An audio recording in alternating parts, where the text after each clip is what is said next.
Cet homme est marié à une femme qui a été vendue 1000 $ à un des pires trafiquants de Turquie. Laisse-moi parler à Katia. Elle n'est pas là pour le moment. Elle est où? Elle a dit devant la caméra « J'aimerais tuer Katia ». C'est ce qu'elle a dit. Son seul espoir de la revoir, c'est de se faire passer pour un trafiquant et de la racheter. On peut se rencontrer et discuter. Je te jure que je serai seul. S'il échoue, elle disparaîtra à jamais et servira d'esclave sexuelle quelque part en Europe. Il dit qu'il ne te fait pas confiance. Je hais ces animaux. Je les hais. Bienvenue sur 13e rue pour de nouveaux faits Carl Zero. Au cœur d'un trafic en plein essor en Europe, la traite des humains, la traite des femmes, la traite des enfants, pour la plupart originaires des pays de l'Est, qui sont enlevés et exploités par des réseaux à des fins de prostitution. Dans ce documentaire exclusif, vous allez découvrir l'histoire d'un homme remarquable, un homme vraiment courageux qui a décidé de sauver sa propre femme, enceinte de 5 mois, retenue en Turquie par des proxénètes sans foi ni loi, des animaux, comme il le dit. Il s'appelle Viorel, il est ukrainien d'origine, et il va tout faire, vous allez le voir, pour tenter de récupérer Katia, quitte à se faire passer pour un trafiquant. Il ira même jusqu'à leur proposer de racheter sa femme. Trafic sexuel au cœur des réseaux, c'est maintenant sur 13e rue.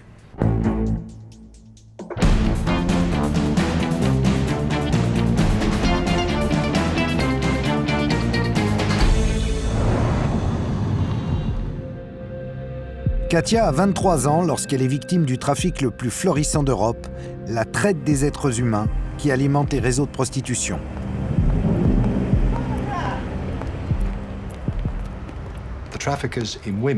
Les gens qui s'y livrent ont compris qu'ils peuvent gagner autant d'argent en vendant des femmes que de la drogue. C'est un business très rentable. Nos filles sont très recherchées parce qu'elles sont très jolies et qu'on se les procure facilement. Une fille coûte combien? Autour de 800 $, si elle est jeune et mignonne. On va voir les filles. Si elles te conviennent, tu pourras les acheter. Tu peux les garder 1 an, 2 ans, il n'y a pas de problème. Et tu peux les envoyer n'importe où en Europe. Le calvaire de Katia commence à Odessa, la capitale ukrainienne du crime organisé, principal fournisseur européen de femmes. Le port de la ville attire les trafiquants de tout poil. Tant de femmes sont victimes de trafic sexuel qu'un bureau a même été ouvert pour aider les familles et les victimes. Ce jour-là, Viorel vient chercher de l'aide pour retrouver son épouse. C'est arrivé quand? Elle a quitté Odessa le 12 juin, Seule? avec Vlad, C'est qui ce Vlad? l'homme qui a vendu ma femme. Le cauchemar de Viorel a commencé quand son ami Vlad, qui a accompagné Katia en Turquie, lui a téléphoné. Il m'a appelé un dimanche et il m'a dit « J'ai vendu ta femme Il l'avait vendue? » Oui, c'est ce qu'il m'a dit. Et elle était enceinte quand elle est partie? Oui, De combien? d'environ 4 mois et demi. Et ça fait 1 mois qu'elle a disparu. On lui a pris son passeport et on lui amène des hommes sans arrêt. Elle est enfermée et elle doit faire ce qu'on lui dit. Elle a réussi à me téléphoner et elle m'a supplié de l'aider. Que dire d'autre?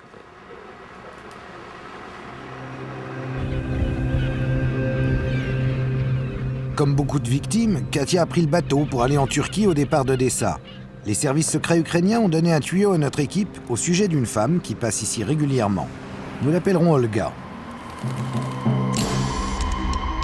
Elle dirige une entreprise, tout ce qu'il y a de plus légal, qui aide les gens à trouver du travail en Turquie, mais qui servirait aussi de couverture à de la traite d'êtres humains. Si les services secrets sont dans le vrai, certaines de ces jeunes femmes risquent d'être vendues comme esclaves sexuelles.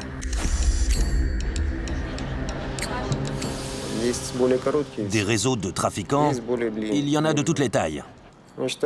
Mais dans un réseau moyen, il y a 3 ou 4 intermédiaires. Le transporteur fait sortir la fille d'Ukraine par bateau. Une fois en Turquie, elle est confiée à quelqu'un d'autre.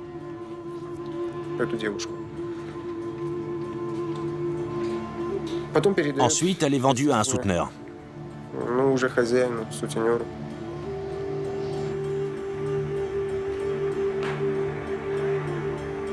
Anya et Katerina ont été conduites en Turquie par Olga. C'est la femme qui nous a emmenés en Turquie pour nous vendre. Elle nous a très bien traités. Elle n'arrêtait pas de venir nous voir, de nous demander comment on allait. Moi, j'étais un peu inquiète, parce qu'on allait à l'étranger.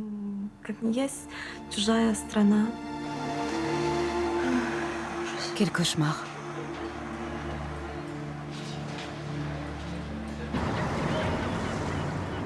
En embarquant, Katia pensait partir avec un ami digne de confiance afin d'acheter des marchandises pour la boutique de sa mère.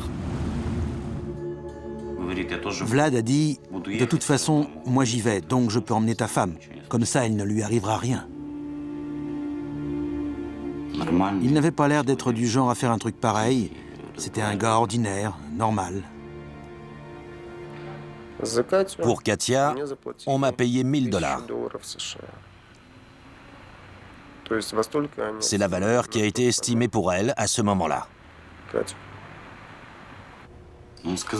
Il a dit « J'ai vendu ta femme. » Je savais qu'il ne fallait pas que je me mette à l'engueuler, sinon il disparaîtrait. Et sans lui, je ne la retrouverai jamais. Vlad découvre que le trafiquant auquel il a vendu Katia l'a à son tour revendu à un proxénète particulièrement violent nommé Apo. Apo est un homme qui n'a pas une once d'humanité. Il n'a absolument aucun principe. Et par moments, il peut même se montrer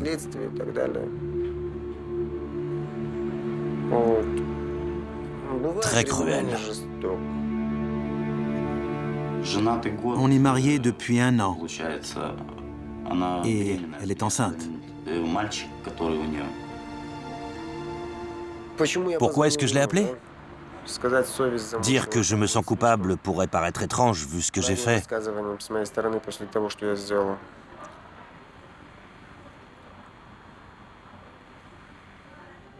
Mais aussi étrange que ça paraisse, la culpabilité a joué un rôle. Vlad a aidé Viorel à entrer en contact avec Apo, le propriétaire de Katia.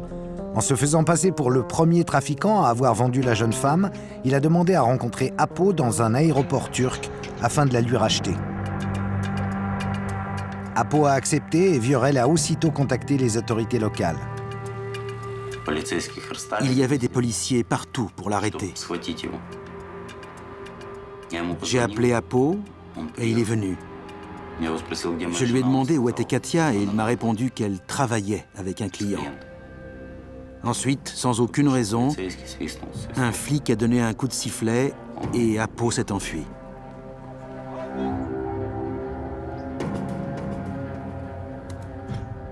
Et il ne veut plus me parler. Katia est alors aux mains des trafiquants depuis plus d'1 mois. Je ferai tout ce qu'il faudra pour la sortir de là. Tout ce qu'il faudra, je m'en fiche. Je vendrai même mes organes s'il le faut.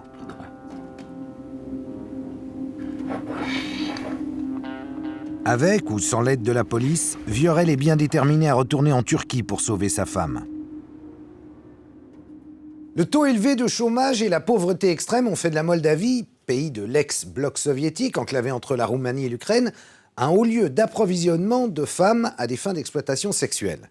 C'est même devenu l'un des premiers pays exportateurs de femmes, ça se dit, à destination de l'Europe de l'Ouest. L'Europe où chaque année, la traite d'êtres humains fait de 120 à 500 000 victimes. Un trafic qui rapporterait près de 25 milliards d'euros par an aux trafiquants. Mais comment une jeune femme peut-elle se retrouver dans ce genre de situation? Quelles sont les techniques des réseaux pour les maintenir prisonnières? Réponse avec l'exemple de Katia tombée dans leur filet.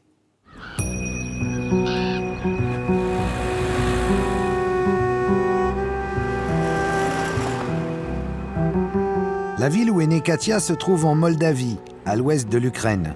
C'est le pays le plus pauvre d'Europe. Et Tiraspol, sa deuxième plus grande ville, est tristement célèbre pour ses trafics d'armes, de drogue et d'êtres humains.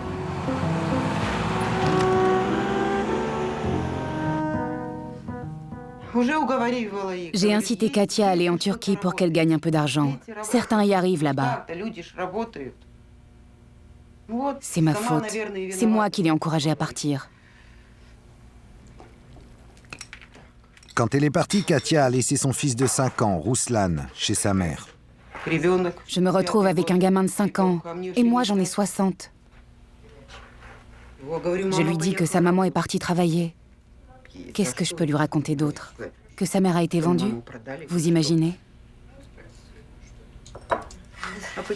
Il pleure sans arrêt, il me demande pourquoi sa maman met si longtemps à rentrer. Qu'est-ce que je peux lui dire? Il est tellement petit. Où est maman? Où est papa? Qu'est-ce que je peux répondre?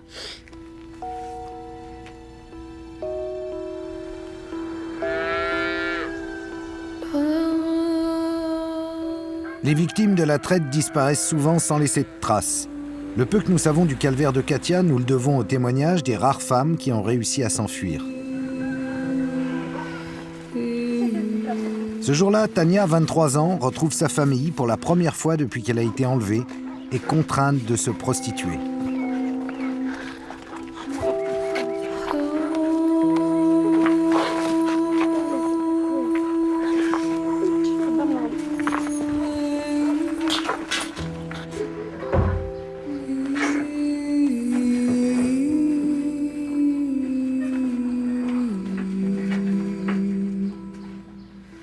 Avant cette histoire, je n'avais jamais vu autant de choses horribles. Je n'arrivais pas à croire que des endroits pareils existent pour de vrai. Je me disais que j'allais tomber sur au moins une personne gentille, ou qu'un des souteneurs.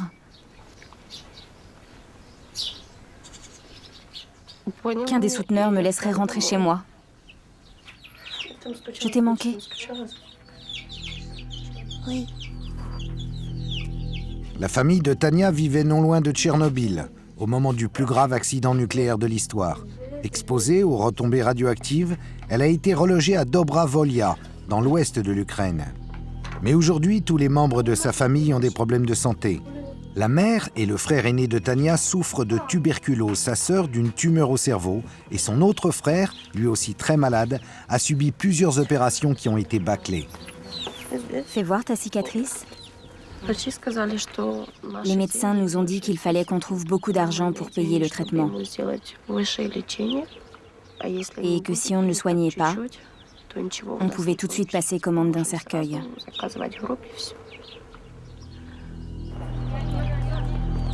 J'ai trouvé un travail de cuisinière dans un café dans une ville près d'ici. C'était la première fois que je m'éloignais de chez moi. Le premier maillon du réseau connaît souvent bien la future victime et sa famille. En l'occurrence, Tania a sympathisé avec une femme sur son lieu de travail et c'est cette dernière qui lui a proposé un emploi bien rémunéré de nourrice à l'étranger. Elle connaissait le contexte familial et elle m'a dit que je perdrais beaucoup si je laissais passer une occasion pareille. Je devais prendre un autobus de nuit. Ma fille était au lit. Je suis allée lui faire un bisou. Elle s'est réveillée et elle a commencé à me dire « Maman, ne t'en vas pas ». Je lui ai dit que je ne serais pas absente longtemps, que je rentrerai vite à la maison.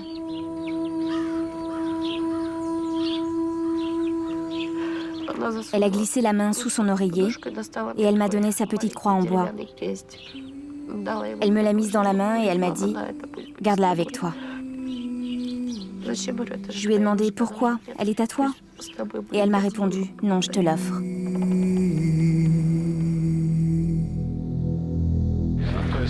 On leur dit à l'avance ce qu'elles vont faire? Absolument. Mais on peut aussi leur raconter qu'elles vont devenir serveuses. Et là, elles sont prêtes à venir.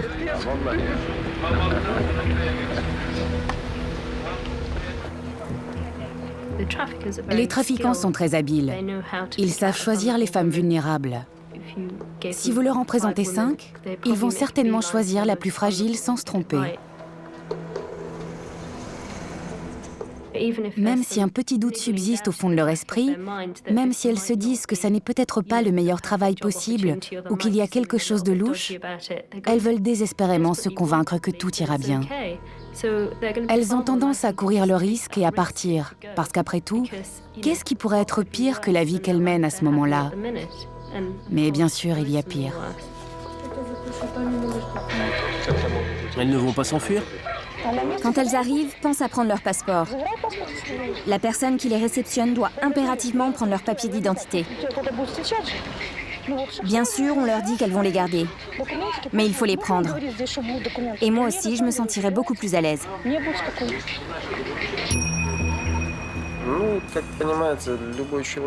Quiconque travaille avec ces filles doit comprendre leur psychologie. Il faut les connaître pour arriver à les attirer. Elles n'ont généralement même pas assez d'argent pour s'acheter les aliments de base. Par conséquent, la plupart d'entre elles veulent partir travailler à l'étranger. Et dès qu'elles entendent les mots « étranger » ou « petite fortune », on les tient. Je peux voir les filles?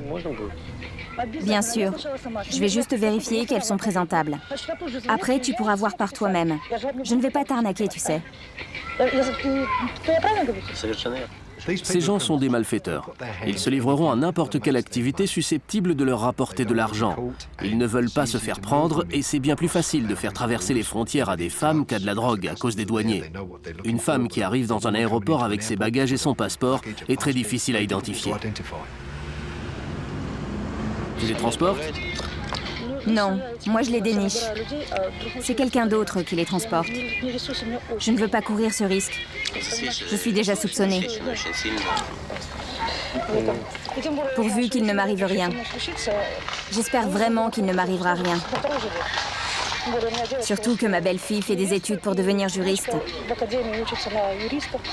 Je ne voudrais pas nuire à sa réputation.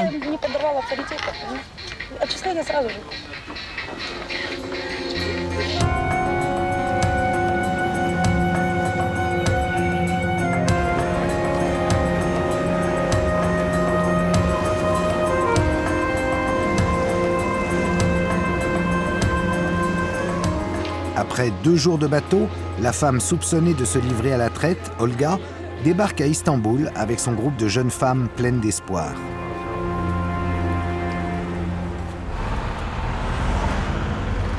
Elle les conduit à Aksaray, un quartier animé au centre de la ville, où sont installés des milliers d'expatriés des pays de l'ancien bloc de l'Est.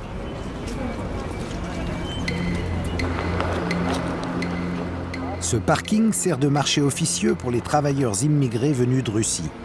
On y discute affaires, des employés en situation légale ou illégale en partent pour rencontrer leurs nouveaux employeurs et on y vend des femmes.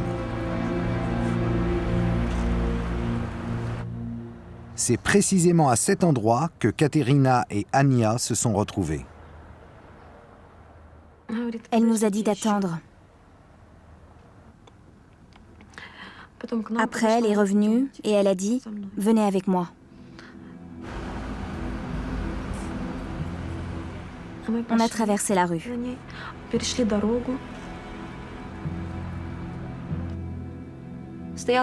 Dans cette rue, elle nous a conduites jusqu'à un groupe d'hommes qui étaient installés dans un café.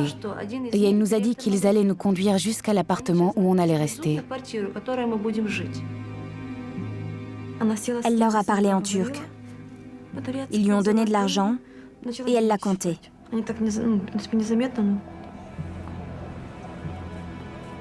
Je l'ai vu compter les billets. Là, j'ai eu peur. Mais elle m'a dit « Ne t'inquiète pas, ce sont des hommes bien. Va avec eux et ne t'inquiète pas. »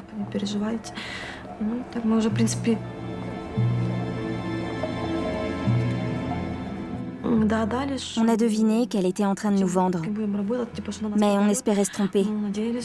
On pensait avoir mal compris.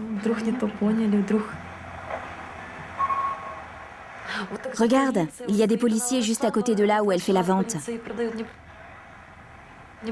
Elle n'a peur de rien. Elle a détruit ma vie.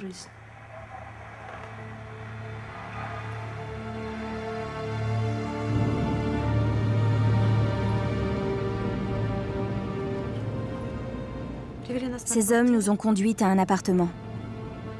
Ce soir-là, un type est venu me chercher. Et il m'a dit de m'habiller pour le travail. Je lui ai demandé quel travail, et il m'a répondu « Tu verras bien ». Il m'a emmenée dans un hôtel. Ça a été un cauchemar. Il m'a violée. J'ai crié, j'ai essayé de m'enfuir. Il était très cruel. Je l'ai imploré. Je lui ai demandé d'avoir pitié. Mais il s'est moqué de moi et il a continué.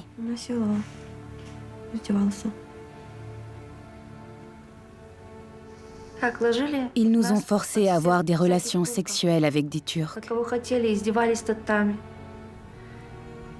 Ils faisaient ce qu'ils voulaient.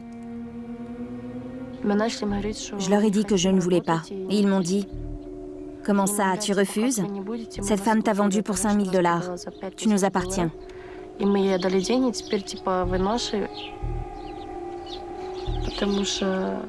Parce qu'ils ne nous considéraient pas comme des êtres humains, mais juste comme des putains. De la chair fraîche qu'ils utilisaient. C'est tout. Tout dépend de l'état psychologique de la fille. Si elle est en état de faiblesse, en discutant, on arrive généralement à la convaincre. Et elle accepte le fait qu'elle doive se prostituer. Mais si on n'arrive pas à la persuader, il faut la contraindre physiquement à le faire.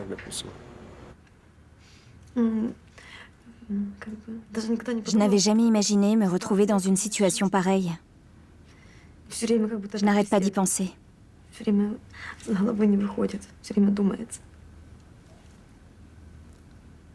Ça me hante toujours. L'une des plaques tournantes de ce trafic, c'est la Turquie. Le pays est devenu le premier marché de femmes des pays de l'Est, moldaves et ukrainiennes en majorité. Ces jeunes femmes, jolies, veulent fuir la pauvreté et acceptent donc de quitter leur pays pour un petit travail de serveuse ou de danseuse. Enfin, c'est ce qu'elles croient. En réalité, dès qu'elles arrivent à l'étranger, leur MAC confisque leur passeport et les enferme dans des hôtels minables où elles reçoivent à la chaîne des hommes. Si elles rechignent, elles sont battues, elles sont droguées. Viorel va parvenir à entrer en contact avec l'un des trafiquants qui exploite son épouse. Mais seulement va-t-il réussir à la sauver ?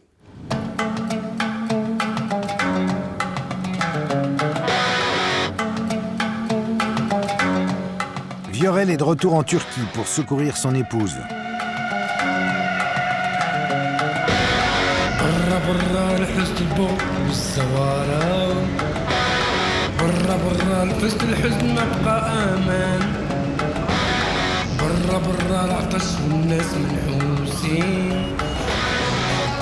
Après l'échec de l'arrestation à l'aéroport, le jeune homme ne fait plus confiance à la police turque. Son seul espoir de sauver Katia, c'est de continuer à se faire passer pour un trafiquant, nommé Serioja, et d'essayer de la racheter. Mais il doit d'abord convaincre Apo ou sa femme Maria que lui aussi a échappé de peu aux policiers 2 semaines plus tôt. Allô ?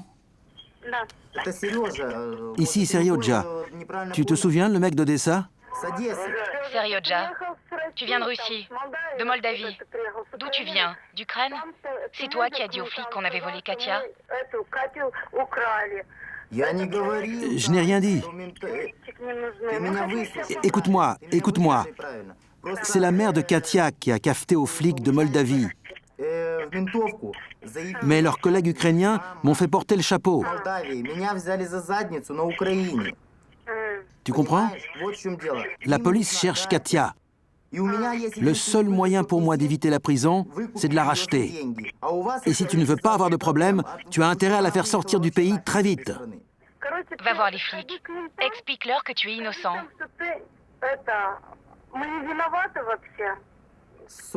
Comment veux-tu que j'aille voir les flics? C'est ta nana? Oui, autant que mes pompes. Tu sais que c'est une vraie salope. Tout ce que je sais, c'est que sa mère est en train de remuer la merde. Et son mari? J'en sais rien, je m'en fiche de lui. Ce qui compte, c'est de faire sortir cette fille de Turquie pour que personne n'ait rien contre vous. Rappelle dans 20 minutes. Je vais en discuter avec Apo. Pas de problème, Maria. D'accord? Oui, à plus. À plus. Elle m'a dit de rappeler dans 20 minutes. C'est interminable. Allô? Allô? Qu'est-ce que vous avez décidé? Il dit qu'il ne te fait pas confiance. Tu as fait une erreur. Et il ne peut plus se permettre de se fier à toi.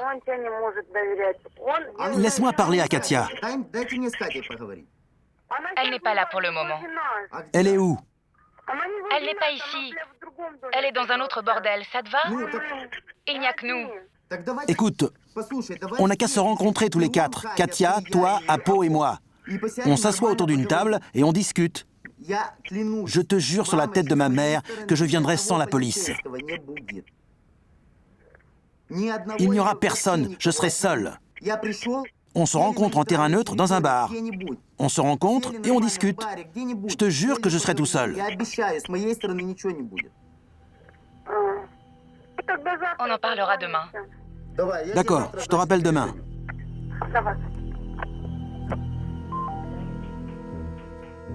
Mon Dieu, je dois passer à l'offensive. Il faut que j'insiste sur le fait que Katia représente un problème pour eux. Il faut les convaincre que s'ils me la rendent, leurs soucis disparaîtront.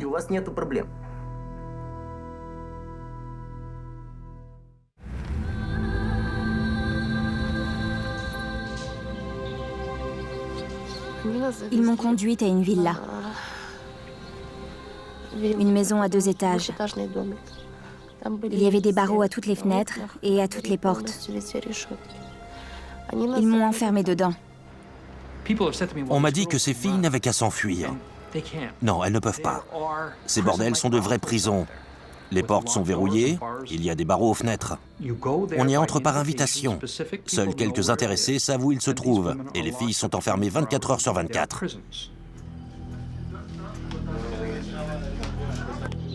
On travaillait tant qu'il y avait des clients. 24 heures sur 24.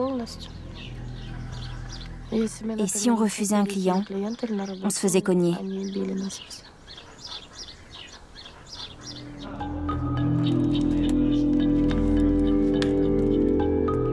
En plus des sévices physiques, les trafiquants exercent un contrôle psychologique. Les proxénètes laissent entendre aux filles qu'elles pourront se libérer en travaillant pour rembourser leur prix d'achat. Le type a dit qu'il m'avait payé cher et que je devais travailler pour le rembourser. Je lui ai dit, si je travaille suffisamment pour vous rembourser votre argent, vous me laisserez rentrer chez moi? Il a dit, bien sûr.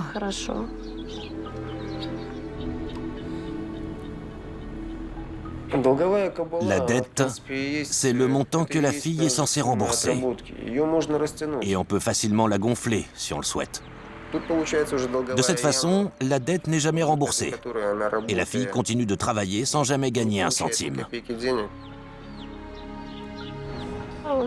Il m'a dit que je serais payée $500 par mois. Mais les autres filles m'ont expliqué qu'ils ne payaient jamais cette somme. Le MAC trouvait toujours des moyens de nous coller des amendes.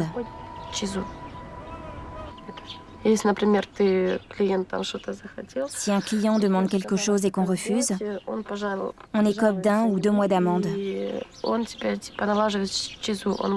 Du coup, on travaille pour rien.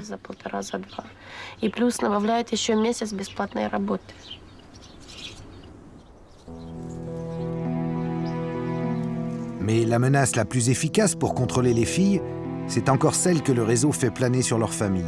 Les proxénètes font bien comprendre à leurs prisonnières qu'ils savent où vivent leurs enfants.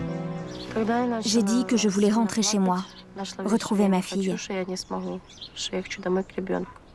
Les autres filles m'ont raconté qu'elles aussi avaient des enfants, mais qu'elles étaient obligées de travailler, qu'il n'y avait pas d'autre solution. Cette petite croix, je l'avais toujours à la main.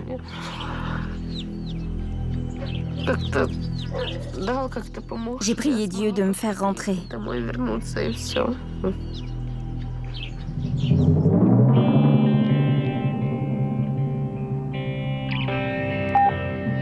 Katia est aux mains d'Apo et de Maria depuis bientôt 6 semaines.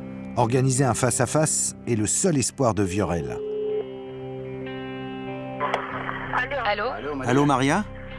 Oui, écoute, j'ai discuté avec mon mari et il ne veut pas te rencontrer. Mais moi, je vais venir discuter avec toi. D'accord? Pas de problème, Maria. Je te rappelle dans 10 minutes pour te dire où on se retrouve. D'accord? Tu m'appelles? Oui, à plus. Salut.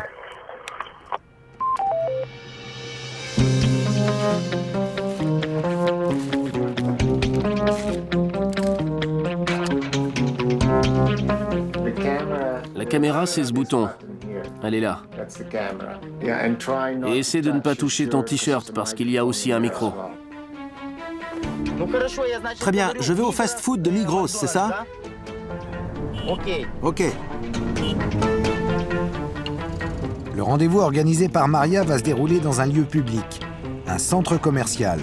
Tous les espoirs de Viorel de revoir sa femme en dépendent.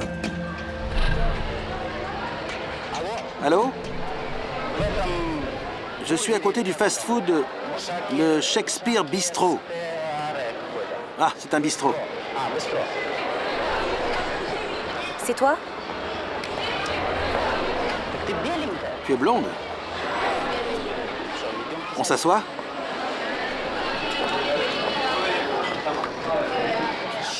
Qu'est-ce que tu prends? Une bière. J'ai dit à mon mari que j'allais te rencontrer. Il ne voulait pas que je vienne, mais je lui ai répondu, il arrivera ce qui arrivera. On verra. Ne t'inquiète pas. Personne ne me surveille et personne ne me suit. Je suis venu tout seul. Je voulais rencontrer quelqu'un face à face pour discuter de la situation. Pour résumer, si tu laisses partir cette fille, tu n'as plus de soucis à te faire. Apo a parlé trop vite. Je sais qu'il ne me fait pas confiance, mais moi je n'ai rien fait. Un policier l'a appelé. Il lui a dit que Serioja venait de Moldavie et qu'il bossait avec les flics. C'est des conneries. Retourne voir ton copain flic et casse-lui la figure, parce que c'est un menteur. Tu rigoles? On l'a payé 1000 $ pour ce tuyau. Et moi, je te dis que c'est un sale menteur. Crois-moi ou pas, mais je la tuerais si je pouvais. N'y pense même pas. Si tu lèves le petit doigt, on sera tous dans la merde.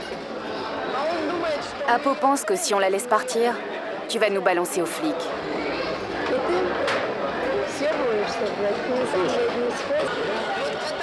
Katia n'a vu mon mari que 2 fois.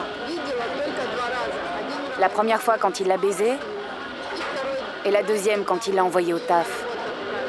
C'est tout. Ce sont les autres qui l'emmènent travailler. Et alors? Tant qu'elle ne sera pas rentrée en Ukraine ou en Moldavie, vous risquez d'avoir des problèmes. On voulait t'aider, mais tu nous causes des ennuis.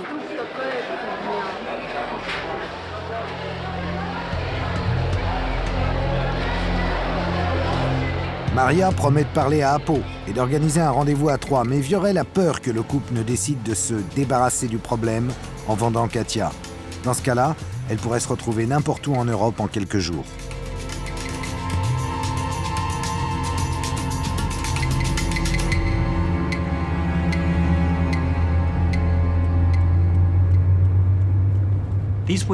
Ces femmes sont envoyées en Occident. L'Europe est la destination numéro 1. L'Allemagne, plus de 80 000. 40 000 à 50 000 aux Pays-Bas. L'Espagne, l'Italie, la Turquie. Partout où il y a des types qui ont envie de coucher, il y a des victimes de ce trafic. Le problème est d'une ampleur immense. Des milliers de femmes sont envoyées au Royaume-Uni pour devenir prostituées. Pas seulement à Londres, mais à Birmingham, Manchester, Liverpool. Dans toutes ces villes, il y a des problèmes de ce genre. Natasha a été achetée et vendue 6 fois avant de finir dans un institut de massage londonien. C'est comme être morte. Parce qu'on a peur. Parce qu'on devient une machine. On n'est plus humain. Craignant pour sa vie et pour celle de sa famille dans son pays d'origine, Natasha souhaite garder l'anonymat. On m'a fait entrer en Angleterre à l'arrière d'un camion. On m'a mis dans la remorque. Elle était pleine de roues. Je pouvais à peine respirer. La première semaine de mon arrivée à Londres, j'ai été très occupée. J'ai eu une 50aine ou une 60aine de clients. Tout le monde avait envie d'essayer la nouvelle. Et certains voulaient des extras. Extra, ça veut dire sans préservatif. Ça veut dire sodomie. Ça veut dire 2 hommes et une fille. Ces femmes sont victimes d'un trafic sexuel. Elles ne veulent pas être ici. Elles ne veulent pas avoir de relations sexuelles avec des clients. Et avoir des relations quand on n'est pas d'accord, ça s'appelle du viol. Elles sont donc violées de manière répétitive. L'Angleterre doit prendre ses responsabilités vis-à-vis de ses citoyens qui violent ces jeunes femmes. Parce que c'est ce qui se passe.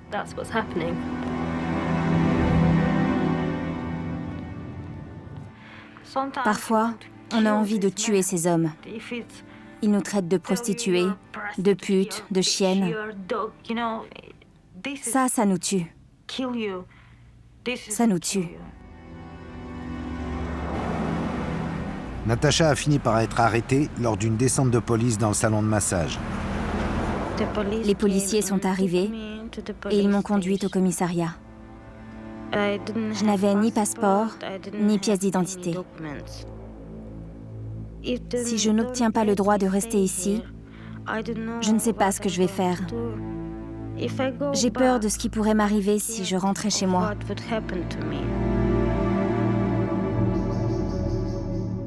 Rares sont les victimes qui parviennent à s'enfuir.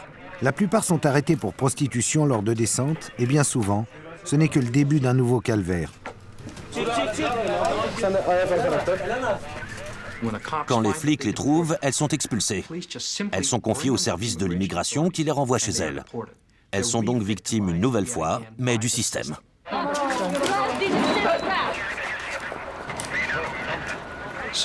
Et elles n'ont aucun recours, puisqu'elles se trouvent dans le pays de manière illégale.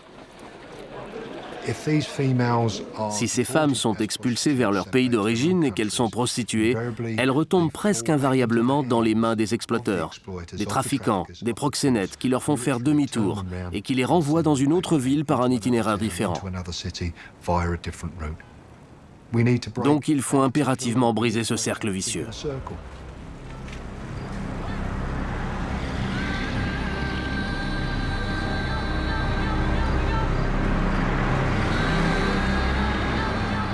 Au bout de 36 heures d'attente, Viorel est toujours sans nouvelles de Maria et d'Apo. Bonjour, je peux parler à Maria? Je peux parler à Maria? Non, dans une demi-heure. Une demi-heure?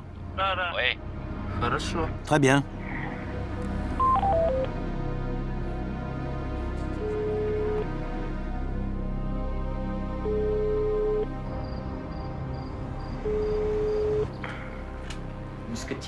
Je hais ces animaux. Je les hais. Ils jouent avec moi, mais leur petit jeu va bientôt se terminer. Laisse-moi parler à Katia. Juste quelques mots. Elle n'est pas là. Elle est où?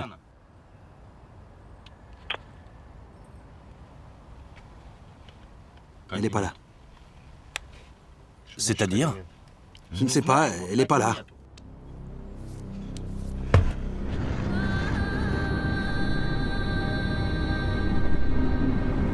De plus en plus désespéré, Viorel fouille les rues d'Antalya en espérant retrouver Katia. C'est impossible de la trouver, presque impossible. J'espère toujours la voir quelque part.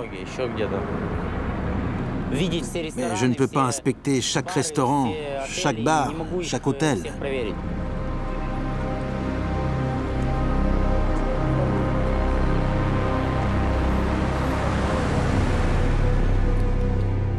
Viorel passe tout son temps à chercher Katia et continue d'appeler Maria et Apo.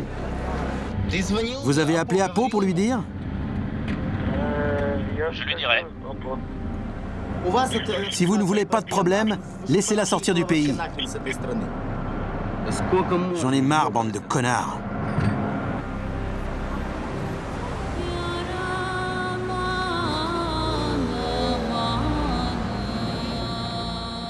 Au bout de 5 jours, à passer des coups de téléphone qui restent sans réponse, Viorel commence à se rendre à l'évidence. Ça fait près de 2 mois qu'il n'a pas revu sa femme, et il n'a que peu d'espoir de la retrouver. Pourtant, l'histoire de Katia n'est pas terminée.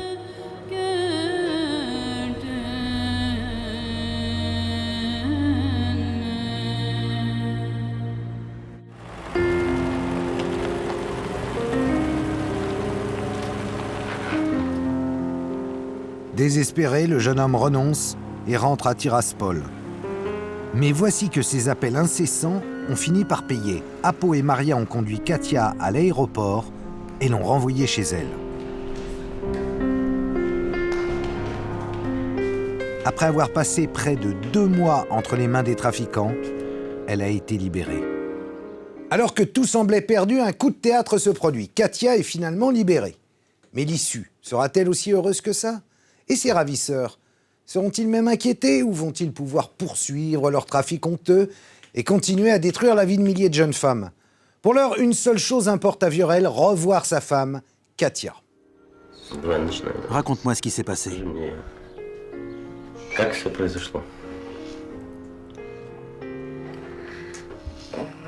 Je te le dirai plus tard. Pas maintenant, pas aujourd'hui.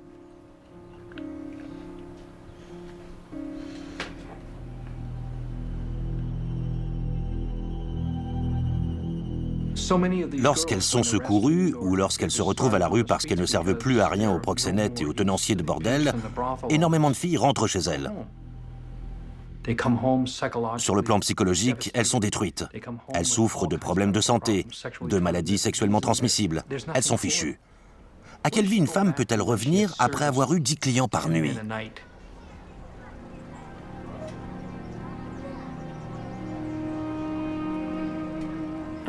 Il a dit qu'il s'appelait Apo. Moi, j'étais hystérique. Une fille est arrivée. Elle était un peu plus grande que moi, blonde. J'ai appris plus tard qu'elle s'appelait Tania. Le vrai nom de Maria est donc Tania. Lors de ses échanges avec Viorel, elle a utilisé un pseudonyme. La fille m'a dit que je leur appartenais, qu'ils m'avaient acheté pour que j'aie des relations sexuelles avec leurs clients. Quand j'ai résisté, elle m'a dit « Tu n'es pas la première. On a déjà eu des nanas comme toi. » Au début, elles non plus, elles ne voulaient pas le faire. Mais aujourd'hui, elles bossent et elles aiment ça. Je lui ai répondu « Si tu as envie de te taper des Turcs, vas-y. » Elle m'a frappée et elle est partie. Katia ne se doutait pas de ce que je lui réservais en Turquie.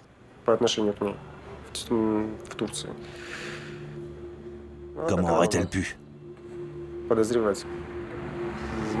Je ne lui ai parlé de rien. Elle s'est montrée très têtue. C'est une fille qui a du caractère.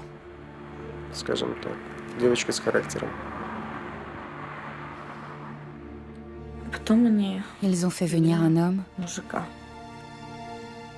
et ils m'ont dit que si je ne le satisfaisais pas,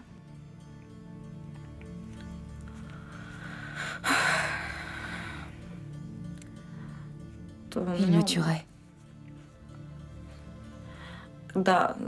Et quand ce type est entré, je me suis battue avec lui. 2 gars sont arrivés. Ils m'ont jetée au sol.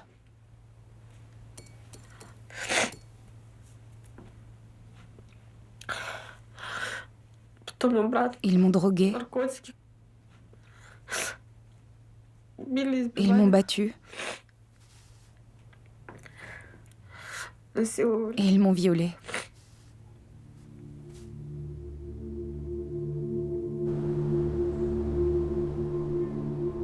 Katia est revenue enceinte de 6 mois. Mais à cause des drogues, des maltraitances physiques et sexuelles, elle a dû avorter.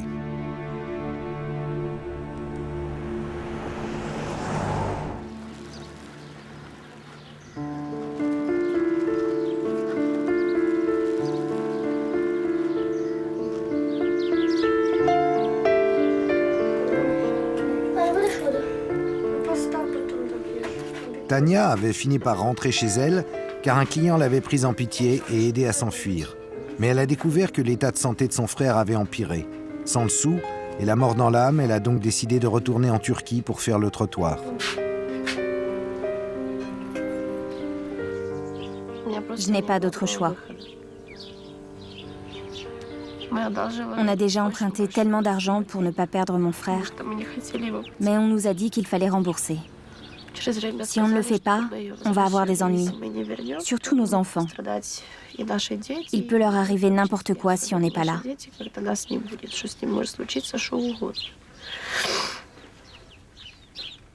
Donc il faut que je reparte travailler pour gagner de l'argent.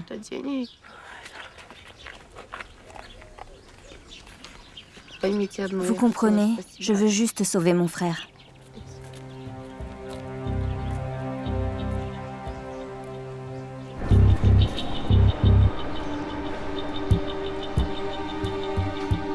Suite au retour de Katia, Vlad a été arrêté et accusé de traite d'êtres humains à des fins de prostitution, une infraction punie de 15 ans d'emprisonnement en Ukraine.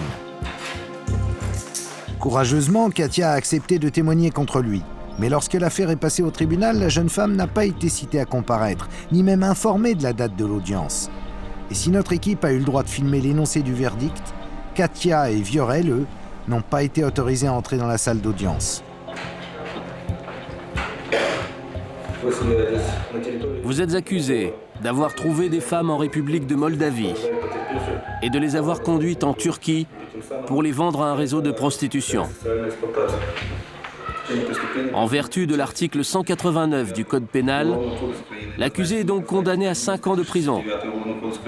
Cependant, en vertu de l'article 75, cette peine de 5 ans de prison est commuée en une peine de 5 ans avec sursis et mise à l'épreuve. Avez-vous compris le verdict? Oui. La séance est levée.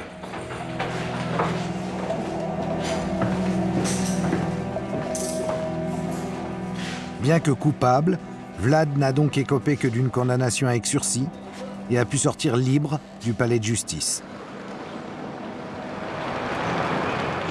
L'audience est terminée. Et 5 ans avec sursis.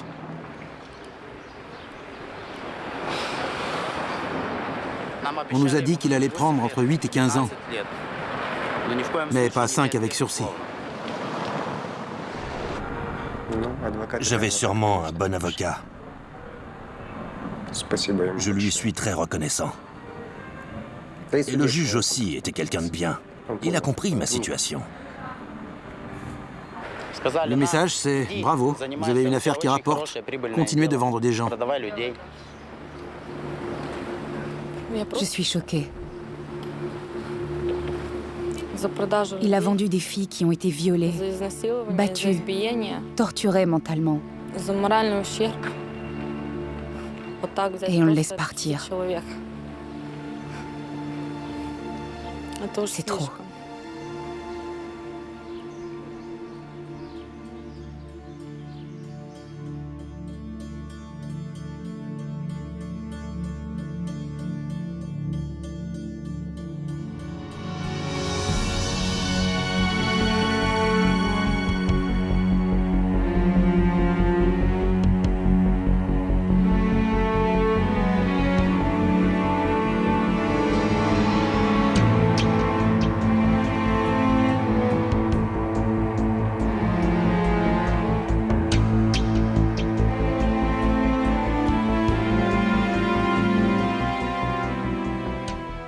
Viorel ne peut accepter cette décision de justice et franchement, on le comprend. La police arrête un homme, cet homme reconnaît avoir vendu des femmes à un réseau de prostitution et il s'en sort avec du sursis. On comprend mieux à présent pourquoi le trafic des êtres humains est aussi florissant en Europe.